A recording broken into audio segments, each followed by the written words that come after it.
Welcome everyone to today's webinar with Illinois Green Alliance on all electric homes. We're excited to have you all here today. My name is Katie Kaluzny. I'm the Associate Director at Illinois Green Alliance. Really excited to be putting on a program on this topic today. This program was put on by the Programs Committee of Illinois Green Alliance. It's a volunteer group that coordinates education events covering a wide range of topics. We're going to be hosting a series of additional programs around green homes throughout the summer and fall, so stay tuned for more information around this topic. You've all been muted upon entry, so please type any questions you have into the Q&A and we'll get them answered near the end of the session today. This webinar is also being recorded and will be sent out as a recording and a follow-up email. The Illinois Green Alliance is a membership-driven nonprofit organization that advances green buildings and sustainable communities for all.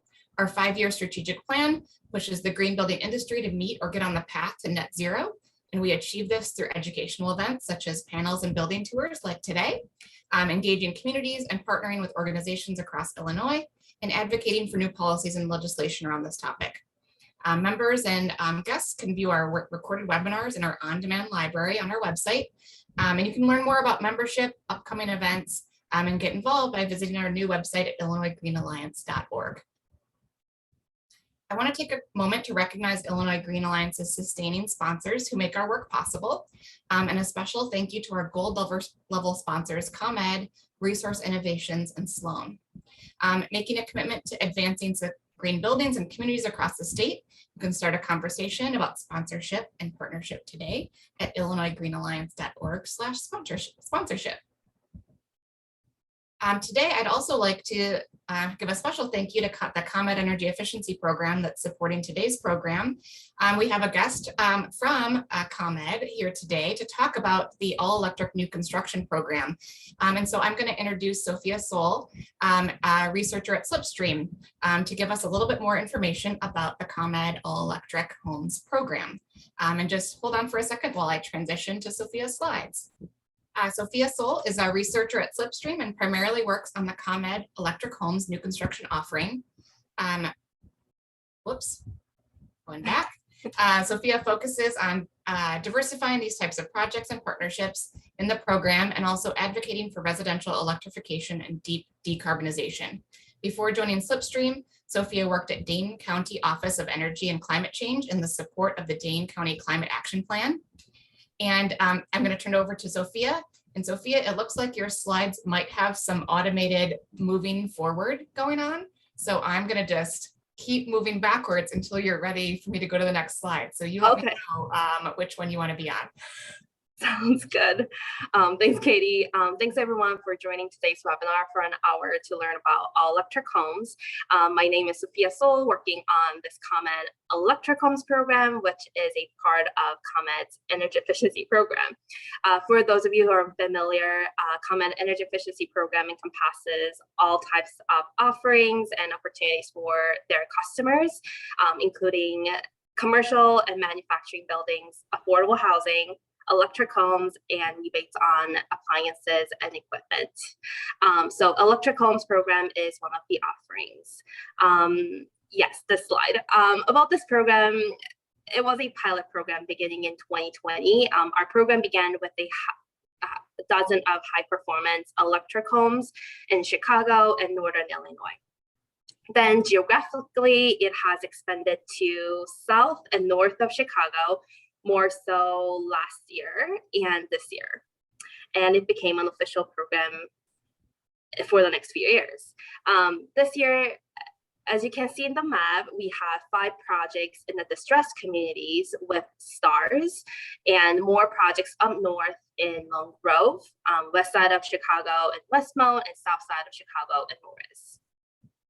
This growing number of homes and geographic expansion have driven that electric homes are not just being developed in downtown Chicago, but definitely an opportunity for lots of different locations and various types of homes, which you will see from Wayne's slide on Greenline Homes projects in Woodlawn and Bronzeville in a few minutes. Next slide, please. As I just mentioned about various types of homes, I wanted to show some awesome pilot projects from 2020, which is our pilot year. We had 2 flat, 3 flat, single family, custom homes, and townhomes. We were very lucky to have innovative builders, especially Greenline Homes. We can see Benjamin's fantastic project up right corner, who share his own stories and strategies to other builders by joining our Builders Roundtable event that we had and lots of different conversations with us. Next slide, please. In 2021, the projects got even more diverse with the heat pump HVAC system that we had, geothermal heat pump system for the 2 3-flat projects.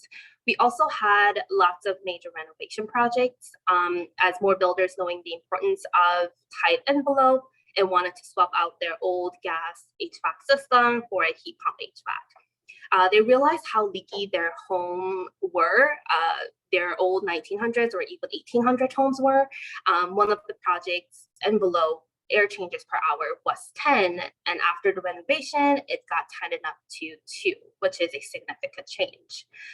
This yellow reddish single family house homeowner actually mentioned that their comfort level has increased a lot with the tight envelope, and quote unquote, he said the house just feels completely different. Also, this home was able to downsize the HVAC system capacity from 96 kBTUH to 36 kBTUH with the tight envelope as well. We can also see Greenline Homes again at the bottom here. They participated in a program from the beginning of the pilot. These homes integrated all triple pane windows, solar, heat pump, HVAC, basically all elements of electric homes. And these have proven that electric homes do make homeowners feel comfortable and live in a healthy, safe environment. Last week, I actually went to the site visit to Greenline Homes' first 7 homes and talked to the homeowners if they ever had difficulties with the heat pump system. But they were very firm that the house is very comfortable and air source heat pump works great.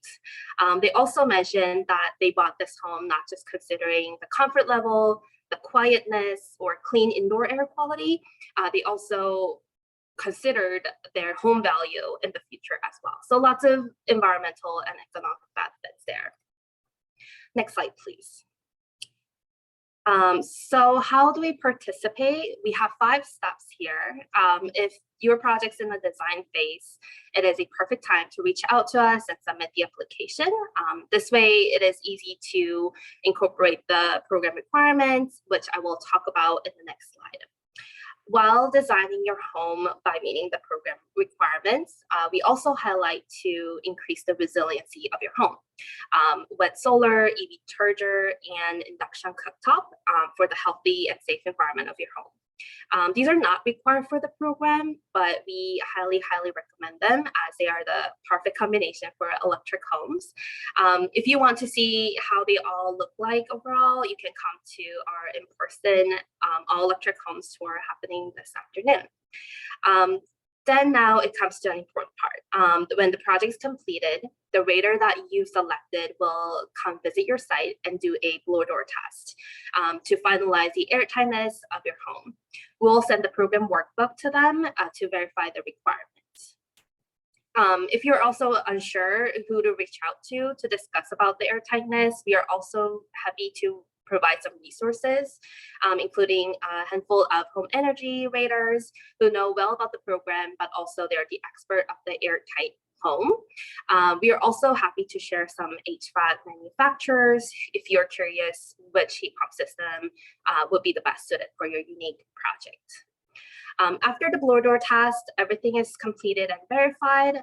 You will receive the incentive via check. Next slide, please. So what do we have to meet in order to participate in a program? So these are 9 checkboxes, the minimum requirements, which are also listed in the program application.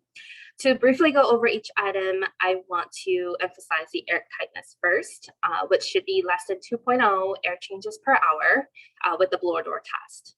We have many projects achieving 1 ACH50 or even below. I think Greenline Homes had even 0.56 ACH50, which are pretty achievable. And then After the tight envelope, it correlates to the heat pump system, the size and type of the heat pump HVAC system. You can have either air source heat pump or geothermal heat pump, but meeting the minimum efficiency is important. Then it goes to a heat pump water heater, LED lightings, interior and exterior lightings, Energy Star appliances, smart thermostats for compatible HVAC system, low flow faucets, and the indoor air quality and comfort level, which is basically meeting the IECC code and ASHRAE 62.2 for ventilation. Next slide, please. Regarding incentives, we have incentive tiers depending on the project sizes. Depending on how many projects you have and those project sizes, the anticipated incentive will be different. This is also shown in the application as well. Most of the accelerated dwelling units, for example, are less than 800 square feet, which you will get $1,000 per unit. And most single family homes tend to be larger than 1,500 square feet, which will get a $2,000 per unit. We will also provide $200 per unit to the radar, who will conduct the blower door test for final air tightness of a home as well. Our eligible projects are spec custom single family, townhomes, 2 to 4 flat, coach houses, and accelerated dwelling units. We also started to accept multifamily projects this year. This qualifying residential multifamily projects are 4 stories or less in Chicago and 3 stories or less outside of Chicago. This is based on the state of Illinois building code. This small multifamily project still will follow the the program requirements that I just showed on my last slide. We will have additional common area lighting measures and parking garage measures. So if you have any all-electric multifamily projects, please reach out if you would like to learn more in detail. Next slide, please.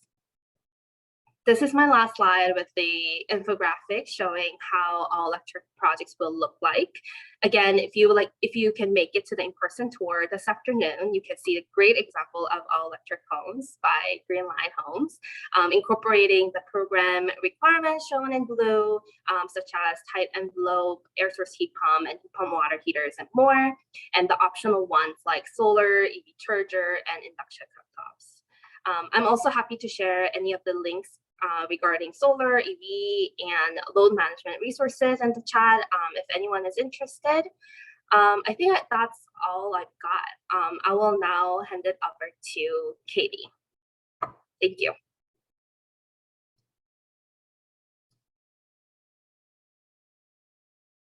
Thank you so much, Sophia. It's so great to learn more about the Common Energy Efficiency Program and this offering. It's really grown over the past couple of years, so very excited to learn more about it. I am really excited to continue on with our program today. For those of you that may have been involved with Illinois Green and our Green Homes programs in the past, you might know that we used to have a in-person green built home tour where you went on site to homes around Chicagoland over a weekend, and we did that for about 10 years. The pandemic changed that up a little bit over the last couple of years, and we started doing this more webinar version of the program. So we're really excited to highlight Greenline Homes today, who's been a longtime participant in the Green Built Home Tour.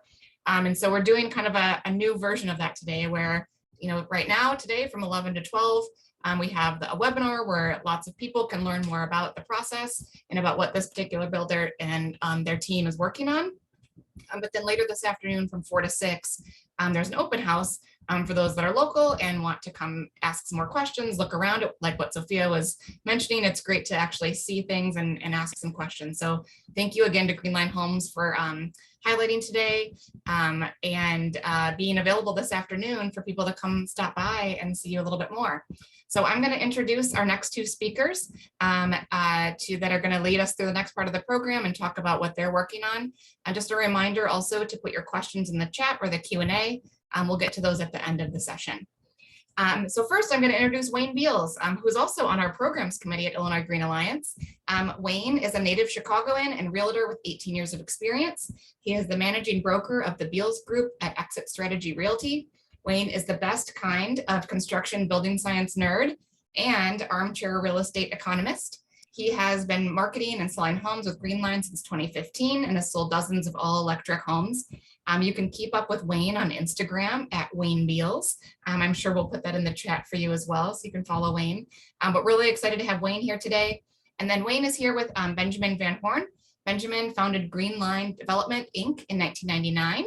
And he has gone on to produce more than 70 single-family homes, townhomes, and condos across the city of Chicago. Benjamin is a certified green building professional. Certified green professional under the National Association of Home Builders, National Green Building Standard, and a lead green associate and a member of the Illinois Green Alliance. And as I mentioned, a veteran participant in our annual Greenbuilt Home Tour. So very excited to have both of you guys here today to talk a little bit more about what it means to be in an all-electric home and how to really educate those around us and what that means as well. So Wayne, I'm turning it over to you. Take it away. Awesome. Thank you, Katie, for that intro. And it's wonderful to be able to share Greenline's projects with you because I'm an enthusiast. I've been selling their homes since 2016. And so we've had to develop a process to educate the market in the process of selling these homes. So on the first slide I have for you here, you see two properties under construction. The property on the left already has its siding on. It's architecturally striking. On the property on the right, you see underneath the skin, the blue skin membrane that makes the building airtight and watertight. It's really nice to be able to show them side by side like this. You also see the photovoltaic panels on the roof. The white roofing membrane that is going to last a lot longer and probably, hopefully outlive the panels. We're usually trying to install a roof that is going to live longer than the panels, not vice versa. Greenline's had a lot of market success. Since 2016, we've sold 28 all-electric spec homes in the Chicago Woodlawn and Bronzeville communities. A spec home is a home that you build without a buyer. You have a piece of land and you put a hole in the ground and build a building not knowing who's going to live in it. Benjamin has been brave enough to do 28 of these so far. There's 6 underway, and then there were 4 homes that were custom built as well. The structures range from a 1,600 square foot single family to a 3,300 square foot single family home. And then another model that's been really popular lately is this 2,400 square foot 2-unit building that they've been building. Consumers don't want to sacrifice anything when it comes to saving the environment. If you're asking a consumer to be green and you're not making the green choice better than the choice they already have, you're asking them to sacrifice. So we've come up with a sales process that really focuses on making sure the product and the pitch are designed to help the consumer recognize this as the best living option for them. So we focus on why you would want to live in an electric home. So they're library quiet. They require less maintenance. They're more durable because of the materials they're built with. They're more comfortable in the extreme temperatures of winter and midsummer. They're more comfortable homes to live in. They're more affordable to fuel. They're safer and have better indoor air quality. Obviously we don't have any combustion happening in this home, so there's no possibility of carbon monoxide hazards or any of those things. You don't have hydrocarbons in your house. Built to a higher standard. So, when you're building green, you're building to a standard higher than code. The homes aren't subject to gas price increases like we're about to see this coming winter, it appears. And they're able to offset their energy needs directly using solar PV on the rooftop. So most homeowners, once you explain these benefits to owning this house, there's really little reason for them to not live in one of these homes and choose a conventionally gas-fired home. This is a cutaway of a typical Greenline home. I like to start off with it just because it helps people understand how the home works as a system. So the exterior envelope of the home is that blue skin membrane and the windows. They keep the home airtight. You have solar PV on the roof producing power. We have a host of efficient appliances like condensing dryers, hybrid hot water heaters, Energy Star appliances that do the work of life, heating your hot water, drying your clothes efficiently using electricity. Solar PV has been around for a long time. I don't think there's really anybody on this call that hasn't seen a PV system in action. They're all over the place, and I think for the consumer, they're a sign of sustainability. They're a visual indicator. So we like to showcase the solar on the sale process of the home because it really differentiates the homes. On the bottom left, you see 3 homes with the shed roofs here. Those are 6452 to 6456 South Dorchester in the Woodlawn community, built in 2019. These homes have been very successful. The middle home here, we recently spoke with that owner, and he actually not only powers his house, but they have a plug-in hybrid. Their power bills are very low. We're working on getting some data for you guys over the next time we do this, we have some hard data on all these houses. Solar is obviously, the bigger your roof, the more solar you can fit on it, generally speaking. You also have a slide here which shows solar in the wintertime and kind of what looks like with snow cover. This is a few days after a pretty large snowstorm. You can see that a lot of the snow is melted on the rooftop and the solar panels producing again. Quiet and bright interiors. Nobody wants to live in a cooler with no windows. These houses are airtight, they're well insulated, but windows are really important. So we moved to triple pane glass. We're lucky in the Chicago market, there's local manufacturers here that make triple pane windows for the airports. That allows some additional efficiency, additional comfort in the windows, and allows the windows to be nice and big. The windows are also positioned front and rear in the building, so they let in the most natural light at those points. Urban building, there's not a lot of light available between the buildings. More efficient doors are also critical. You want doors that are airtight. Greenline uses Therma-Tru doors in their construction. Foundation work is the critical first step in construction. And so there's insulated foundation walls right from the go. So the foundation walls have 4 inches of foam on the outside, which gives us an R20 at the foundation walls. You can see in the picture here at the top right, there's an R10 insulation underneath the floor of this basement. So that helps reduce, obviously, energy load, but it also helps improve air quality by preventing warm, moist air in this heated basement from hitting a cold wall, which would be a third source of moisture in a basement, prevents any musty basement issues. The wall framing is also very different in this home. So these are frame homes, they're not masonry. It's important to point out that in an urban lot, you have 25 feet of space typically to deal with on your typical Chicago lot. And masonry would take up about 16 inches of that width and offer no insulation value. So frame is really the best choice for building green in urban environment, especially with limited lot widths. So we end up with a wider interior by going frame as opposed to masonry. We use a staggered stud frame technique. So Greenline here has a 2x4 vertical stud with a 2x8 plate here. What that allows is no conduction through the frame, and the next stud holds the exterior sheathing, and then the next stud holds the drywall. This allows for continuous insulation throughout the building. Engineered insulation. So we pick a host of different insulation techniques to fit the bill. For the most part, insulation in Greenline's homes is dense packed cellulose. It's a recycled material. It's very affordable. We know it to not be hazardous, so we feel that it's a very safe material to use. There is some limited use of foam in the rim joist areas and in leak-prone areas to create a seal, and the majority of the work of the insulation is done by cellulose in these houses. The buildings themselves are airtight, so we have to do something to create a airtight skin around this building. Greenline chooses blue skin as their building wrap. Blue skin is a membrane that attaches directly to the sheathing, so it's not stapled on; it actually sticks on like a sticker. That allows for really tight adherence to the building, and while it's under construction during storms and all that, it doesn't come off as easily as a 5X type material does that's stapled on. It also heals around all of the punctures. So as we attach siding to the building, it helps keep the building airtight. No drafts, no leak, no pest. On this photo, you see the junction between the window flashing and the blue skin membrane and that butyl tape that's there. The buildings themselves, once you have built a frame building and you want to clad it in something that is going to keep that blue skin intact, and We use these exterior cladding systems. This is James Hardy board that's up here.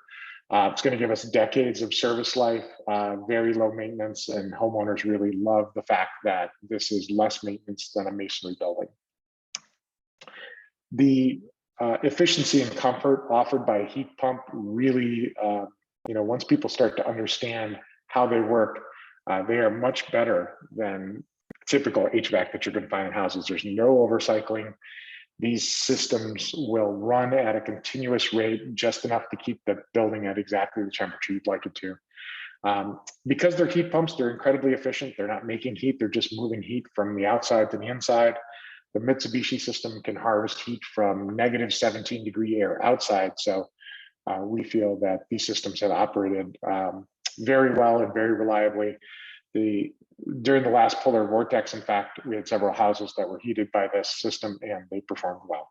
The heating systems, although they shut down for a few hours, the homes are so well insulated that those homes were actually warmer than my home with the heating system on a gas-fired system. Ventilation is a big deal. I think a lot of new construction homes rely on air leakage for clean air. And that's just not a reliable source of fresh air. We really want to make sure that we have intentional air quality. So we use an ERV to bring air between the inside and the outside of the house. We bring in fresh air from the outside. We precondition that fresh air using heat from the outgoing air. It keeps, we're able to also filter that air, so it keeps out pollen and outdoor pollution. So it's like having an open window year round without the pollution penalty and without the energy penalty. Cooking with gas is a big deal for homeowners. I think that getting people to transition from gas cooking has been one of the most challenging things about electrification. And so induction cooking, thankfully, has brought us a solution that is better than gas cooking. It's just a matter of getting your gas cook to try it. I like this photo from Samsung on the right here, which shows their latest model, which has a virtual flame that tells you how intense or not intense the induction cooking is. For those of you who have never used induction cooking, it uses magnetic waves to heat up your cookware to precise temperatures. So it works the same as gas. It doesn't actually get hot like a resistive heat stove. The last slide off here that is missing from this presentation for some reason is our water heater. We use a hybrid hot water heater, which is also a heat pump that moves heat from inside the room into the tank. These hybrid hot water heaters, the energy guides on them show to cost about $100 a year to run, which is more efficient than a tankless electric and more efficient than a gas water heater. If anybody has any questions and wants to see one of these houses, what I want to do is invite you to come take a look at the house I'm at today. Benjamin will be down the street at a house that's under construction. So it's a great opportunity to tour one of these houses and ask us questions in person as we go. I'm going to turn it over to Benjamin, and I'll stop my screen share now so that you guys have him on site there. Benjamin, are you with us? I am. Perfect. Bye, everybody. Thank you, and look forward to seeing you today if you guys come by a tour. Hi, everyone. Thanks for joining us. I think what most people who are considering either building, designing, or living in an electric home, they want to know how much more does this cost and what does it take to build this? And I'm not sure how many builders, general contractors, architects, or other people in the trades are on this call, but that's a little bit more of my focus, is how much more it costs. What are the differences? And just some real brief numbers. The 2 flats that we're currently building in Woodlawn are costing, like if I were to build it for somebody with a GC fee included, it's about $500,000 for a 2,400 square foot 2 flat, which is about $206 a square foot. My actual cost to build that without my fee as a developer is about $424,000 or $177 a square foot. And I'm going to try and briefly go through which trades cost more and why. I know don't want to spend too much time on it. There's a lot of detail there, but some trades you have to teach your trades, if they're not familiar with it, how to do something a little bit different. And some you don't have to do at all. So starting with the excavation foundation, the only real difference there is you can possibly use concrete that has fly ash in it if that's of interest to you. Other than that, it's the insulation and foundation flashing that we add, which you saw on Wayne's slides. So I've worked with 3 different foundation contractors, and they've all been able to learn that, and it's not that hard. We also have them specially tape the plastic sheeting underneath the slab to the foundation wall for the last air barrier under the slab. After that, framing, I work with a number of different framers. Any competent framer has been able to pick up staggered stud wall construction or other types of advanced framing techniques that we use. And the good thing about that is there has essentially been no extra cost to doing that. There's actually less wood in an advanced frame home. My framers, God bless them, haven't charged me anymore for the little bit of learning curve there is there. Any competent flat roofer can do a TPO roof, and there's nothing special about that. There's just some air sealing details that you want to pass on. You want to make sure the TPO actually goes over your parapet wall, and so that it can be attached to your blue skin with tape if necessary to keep your air barrier all the way from the bottom of the building all the way to the top. After that, the mechanicals, the electrician has to, do a few things different in that they are bringing 220 lines to your stove points and your washer, your hot water heater, your HVAC system. But that's all something that any competent electrician can do. Actually, people think it's going to be more difficult for an electrician because of the solar, but we have a completely separate solar installer, and they are almost completely separate. So there's not much for an electrician, a standard electrician to learn when it comes to that. The plumber, they actually have an easier job because there's no gas lines. It should cost a little bit less.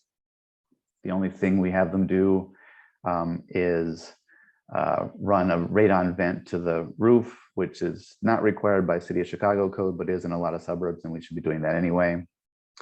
The HVAC contractor, I'd say, is the most specialized contractor when it comes to building all electric home with heat pumps. You really want to get somebody who has some experience with it.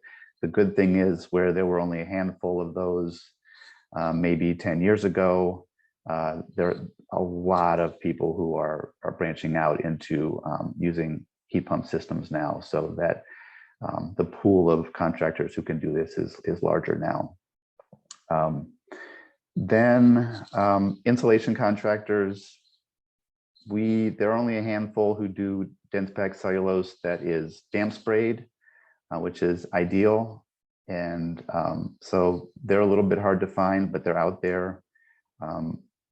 Overall, the question of how much more does it cost to build, I don't have an answer, because we only build this way. So we don't build a minimal code built home over here and build these super energy efficient homes in another neighborhood, or we only build this one way. So you can take my $206 square foot delivered product, or $177 square foot, basic GC, my cost, and compare that to, other square foot numbers that you might find out there and see. But so there are some things, like I mentioned, like the framing, which the advanced framing doesn't cost anything more. And then there are individual line items that can be double or triple what you normally pay. So probably the thing we pay the most for as a percentage based on, a standard is our bath fans. So you can buy a cheap, crappy $50 bath fan, which is what a lot of people put in houses, or you can spend $300 for a Panasonic Whisper Green fan. So that's, do the math. a lot more. We spend about $17,000 for HVAC system, which is all the equipment, all the bath fans, the ERVs, and the labor and ductwork. So compare that to other numbers you might have. Then the other thing is Blueskin versus Tyvek is at least 2 or 3 times as much. There is a bit more to the installation. Our framers install it as best they can to keep rain out of the homes as we're under construction, and then our siding contractors actually touch it up, caulk seams and so forth, and make sure that it's completely installed correctly and airtight. Then when it comes to once you're insulated and all inspected and you get to drywall, the rest of it can be done. There's not much particularly green about the installation. So your finished trades, your finished carpenters, your tile setters, your granite countertops, all that sort of stuff can be done by any competent installer, and there's really not that much to it when it comes to an all-electric home. And then all of our tradesmen, our mechanicals, our plumbers, electricians, and HVAC contractors do the finishes of their particular trades. So Wayne mentioned a couple things I want to hit on. One that I always forget to explain. He mentioned that it's built to a higher standard. We're built to LEED standards, and we have our own standards, but you end up with a house that is a higher quality, not just because of these standards, but because we're paying so much more attention to construction as we're building the home. We're there every day. We are, all of our contractors understand that, we are paying close attention to what they're doing. So that ends up being a better built home, because instead of just sending subcontractors and to build a regular home and not paying as much attention to them, you end up with this house that's had a lot of eyes on it. Plus our lead raters are actually tough on us. If one of those slides said, I think it was Sophia's slide, said you have to meet the ASHRAE standard. So that's been a challenge for us. We've had to really, we basically are upgrading our ERVs now so that we can really exceed the ASHRAE standards there. It's an iterative process. If you look at the first house we built this way, we've made a lot of little tweaks so that it's a better house overall. But overall, I want to encourage people to build this way, to design this way. We've found that it's really working. We have people contacting us all the time looking for a house like this, and we've sold houses to people on the East Coast who've moved to Woodlawn. A gentleman moved from Hawaii to Woodlawn, but most of our homes are sold to people who already live on the south side of Chicago. But there's a huge market here, we think, and it's a market opportunity. So encouragement. Reach out to me or Wayne if you have specific questions, and we will both be there this afternoon.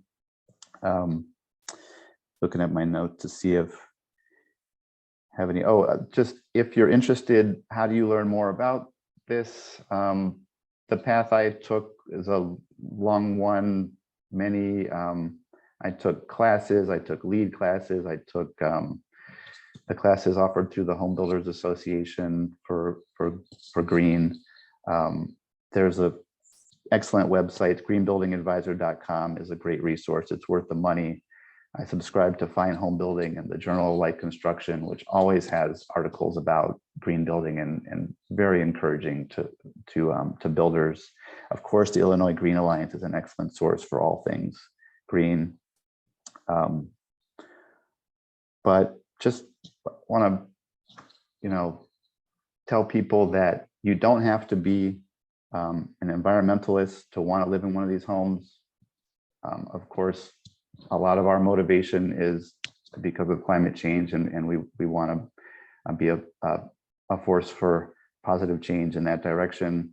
But you can be a complete climate denier and still really enjoy living in one of these homes. They're safer, they're healthier, they're so much more comfortable, they're more durable, and they are easy to maintain and economical as well. So all those points mean that homes like this should be built for everyone.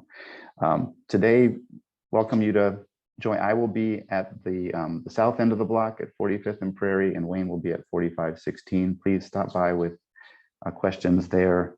I'll have a really big industrial fan I bought from Home Depot yesterday so you can stand in front of the fan if it's sweltering out there, and then you can always go back to the air conditioning at 4516 where Wayne will be. So I'll turn it over to yeah. I'll be in this comfortable super home with water in a fridge. So Well, that was thank you. awesome, Ben. Thank you. Yeah, thank you guys all for sharing all this information. It's been really helpful. I know there's tons of questions in the chat, and I've been copying them over to my master question document. But if you have more questions for our panelists, please put them in the chat, their Q&A. We'll get to them if we can in the time we have left. And I'm really excited you guys are hosting this in-person opportunity later. And thank you for mentioning that you have a giant fan, Benjamin, because I'm already hot where I'm sitting in my house. So going outside sounds terrible at the moment, but I'm ready. Before we get into questions there's some specific questions for Benjamin and Wayne. I just wanted to ask some overarching questions for you guys in general about kind of how you got into building all electric homes to begin with. Like, what was the motivation to build this way when not everyone is doing that and it's not required? I'll answer. I read some book about climate change and realized we had to stop burning fossil fuels. And we were building houses to a LEED standard that had gas furnaces, and why are we doing this? And then I read an article by Joe Stiebrick that said, here's a 20 points how you can build a relatively affordable net zero potential all electric home with solar. And I just followed that as a guideline, and we tried it. We built this home in Woodlawn and it did fine. Awesome. And have you had any like zoning or code barriers that you've had to overcome through the process, or is it pretty straightforward? Or have you had any issues or things you've had to work through in the permitting process? Not zoning. The only issue has been the ventilation inspectors in Chicago. It's been a struggle, but we've hopefully broken the path, made it easier for other people. Anybody who's actually building and wants to build with heat pump systems, just reach out to me and I'll tell you our path. But yeah, that's the only one that's been a struggle, but we're past it. Cool. How often do you hear about other folks building all electric from other builders, other construction? Do you have like a network of all electric builder friends that are all talking with you about it? Or do you feel like you're out there trailblazing? You got to give a nod to Andre, who's building with you over in Woodlawn. This is so. I mean, we are seeing more people. So. Yeah, I'm very overall surprised how few people have followed our example in Chicago. I don't know why I don't have more competitors, because I think it's pretty obvious we're doing fine. We have a good niche here. So we are actually trying to get more people to follow this path. And I met with a gentleman yesterday who has been rehabbing for years on the south side, and we're gonna, hopefully he's gonna build a 3-flat to the same standards, and I'm gonna help him, figure that out. And Andre Blacknard, who's has been a longtime friend and partner, is one of the few people who's actually following this path and is building also on Woodlawn. So kudos to him. Sophia, does ComEd provide any education or resources or guidance for people that are thinking about being in part of this ComEd program, and what support do you guys provide? We actually have ComEd's air source heat pump training program. For those of you who are new to air source heat pump, it also talks about new construction, but also major renovation. This is not just for HVAC installers, but also the builders. So if anyone interested, I would love to share the link in the chat as well. You guys are quick with your answers. I'm going to get a lot of questions today. Well, and to Ben's point and Sophia's point, I mean, if builders don't adapt some of the principles in this bite by bite, it's going to be tough for them to transition wholesale in a few years when this becomes the standard. I mean, I think that to people like Benjamin, it's pretty obvious that these homes are more competitive in the marketplace. As the salesperson who deals with the consumer, we have people that want this home in other neighborhoods, but Ben's not building in other neighborhoods on spec right now, right? So there is a lot of room for these homes in the market. And I think that the idea that, you know, I think right now it's just not a very competitive place. I think people can build an ordinary home and sell it. And, you know, once that train ends though, and it becomes a more competitive marketplace, it's hard to compete against companies like Greenline that are building a superior product. You know, so when your competitor comes into your neighborhood to build this way, you're going to have a hard time competing against them if you're not doing this homing.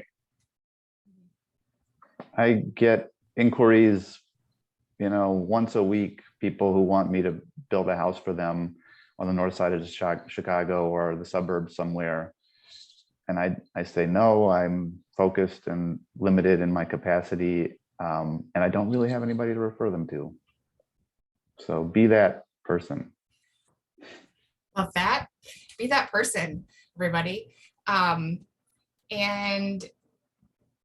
is there a couple questions in the chat about masonry versions of this? So I think that we talked about this, or maybe Wayne, you mentioned it. Is there a masonry version of Greenline home that's close in efficiency?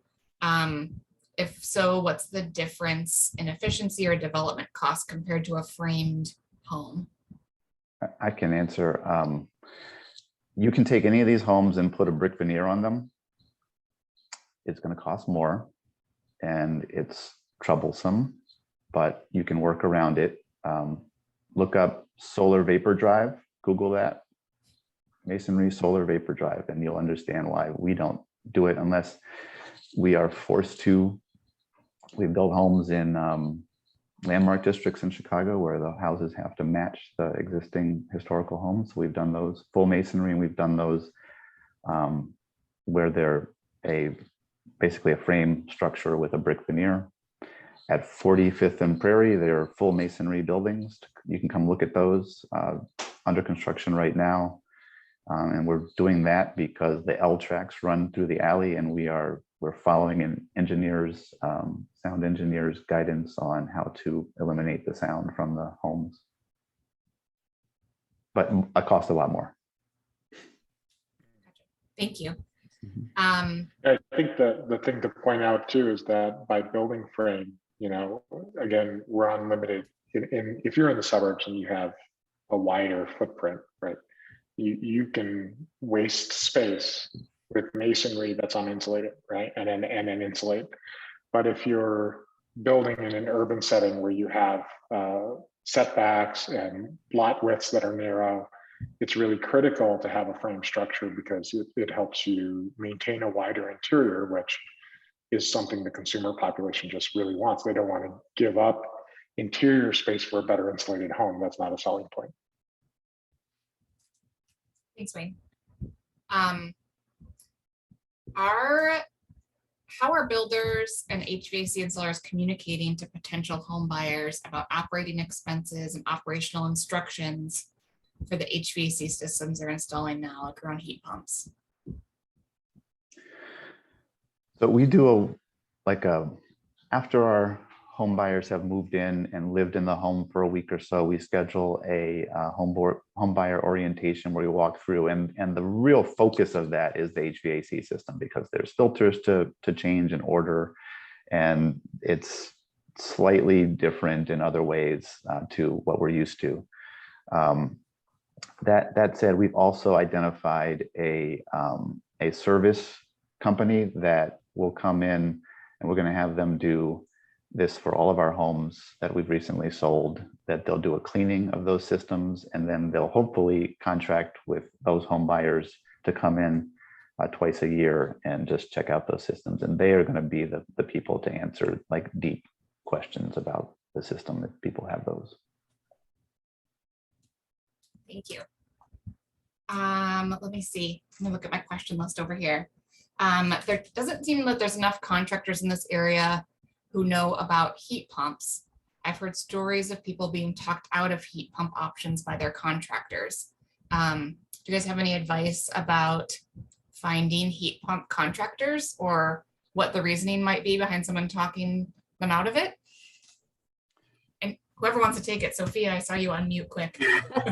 I hear that a lot by builders, especially. It's hard to find enough contractors regarding air source heat pump, but that is the reason why we want to stay connected with the HVAC manufacturers like Mitsubishi, that Benjamin, most of your projects have for the system, and more. So I want to make sure we made that connection so that they ask whatever they are curious about their own project's HVAC system and things like that. So, I mean, there are still thoughts on, there isn't enough contractors, but I think connecting to the manufacturers and knowing their own system is a good way to learn more about it. Wayne or Benjamin, you want to add on? Yeah, that's changing. You can certainly, I mean, you can reach out to me if you want a specific recommendation.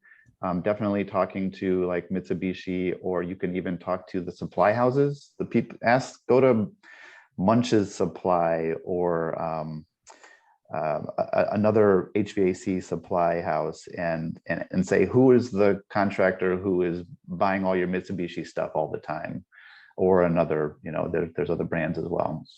That's one way to find people, but also some of the energy raters or consultants that you might hire would know people. So those are my recommendations how to find them. But the good thing is that all the manufacturers are training people, and they're like Mitsubishi is partnering with other more standard American names like Carrier and so forth. So they're trying to broaden their pool of contractors. Yeah, and if anybody's in the workforce development space on this call, I mean, I think this is a huge opportunity. Decarbonization is going to rest firmly on heat pumps and solar and insulation, and so these are the trades that are going to be high demand as these systems roll out. So if people want to start a mechanical contractor that does nothing but heat pumps, this is a good time to do that. So. I have a kind of an add-on question that came into the chat. Do you guys use ducted or ductless HVAC systems in the homes that you're building? All the above. So in our 2-flat, for example, the basement has a ducted system, like a cassette, it's a PEAD, a Mitsubishi PEAD, which is a low velocity ducted system. The first floor has a head on the wall, and then the second floor has another PEAD ducted. So one thermostat on each floor.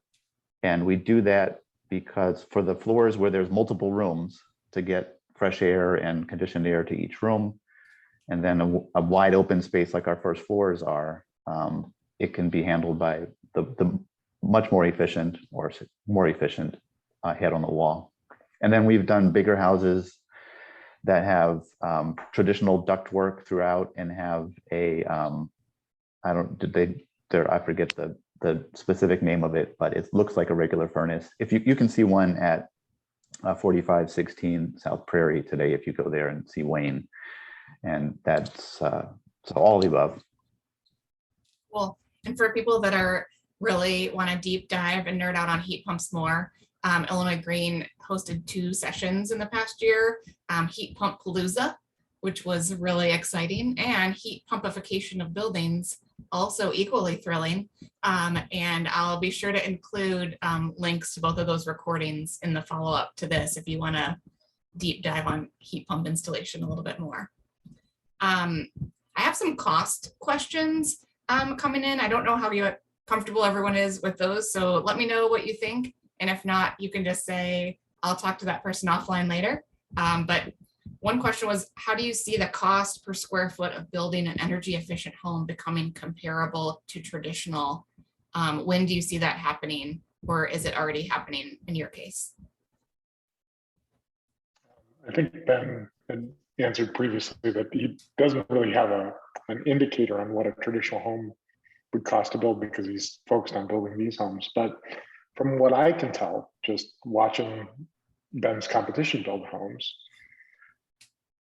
for the most part, the costs are marginally higher for the in some areas, like the mechanical and the water heater costs more, the bath fans cost more. So some of those systems cost a little bit more, but these costs are marginal, and I would say the ROI for the owners is pretty good.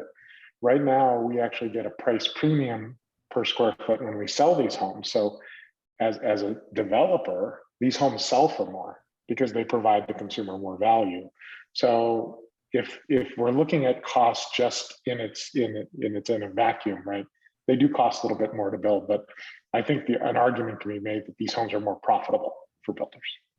But that's that's a different conversation entirely. Benjamin, do you want to add on? You just muted.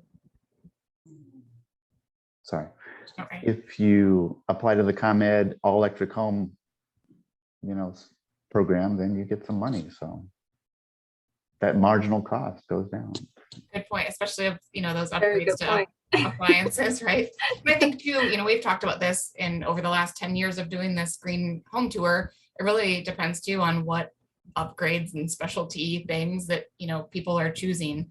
You can have a really affordable home, or you could have picked out the most expensive granite or tile, or lots of other things that are going to increase costs. It's not always the green pieces that increase it. Sometimes it's some personal choices, but definitely I think it's becoming more affordable from what I'm seeing.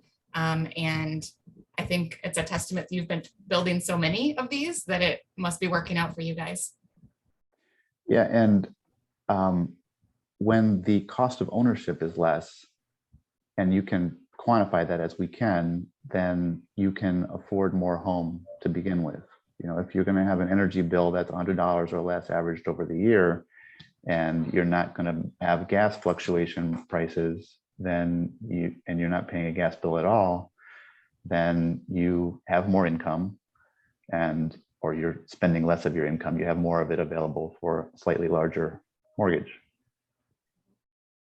I know we're coming up at time, so I want to be cognizant of that for all of our attendees. There have been some questions in the chat about retrofitting existing homes and older homes.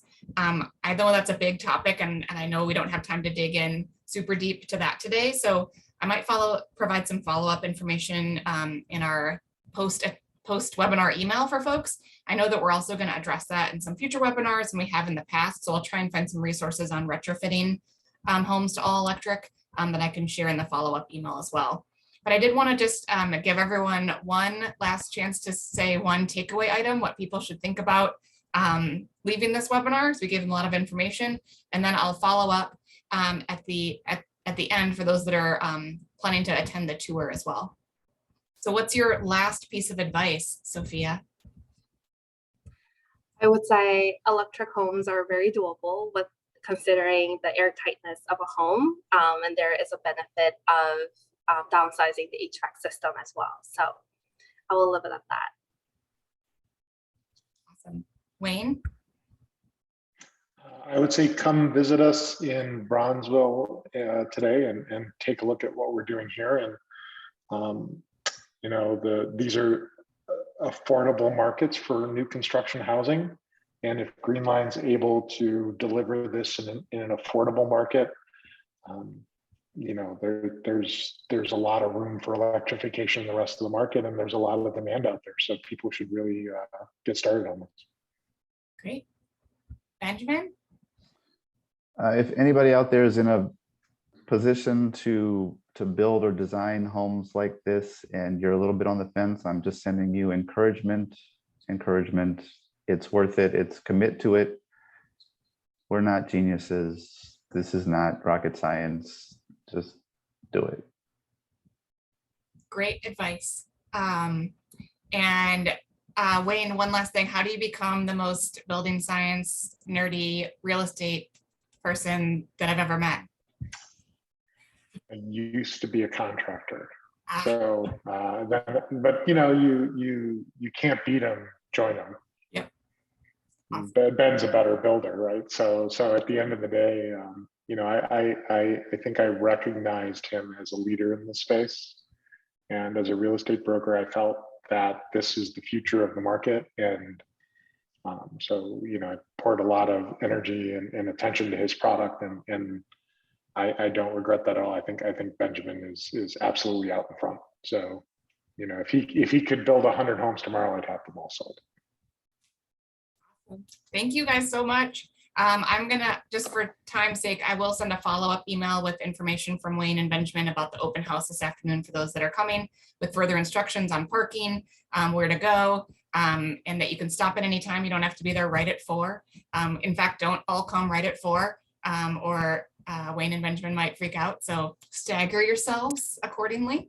And thank you again so much for sharing your story, Greenline Homes, and thank you again to ComEd Energy Efficiency Program for this great program you have for all electric homes, and for supporting Illinois Green's work and educational topics on this. So thanks for attending, everyone, and have a wonderful afternoon. Thanks. Thank you, everyone. Bye.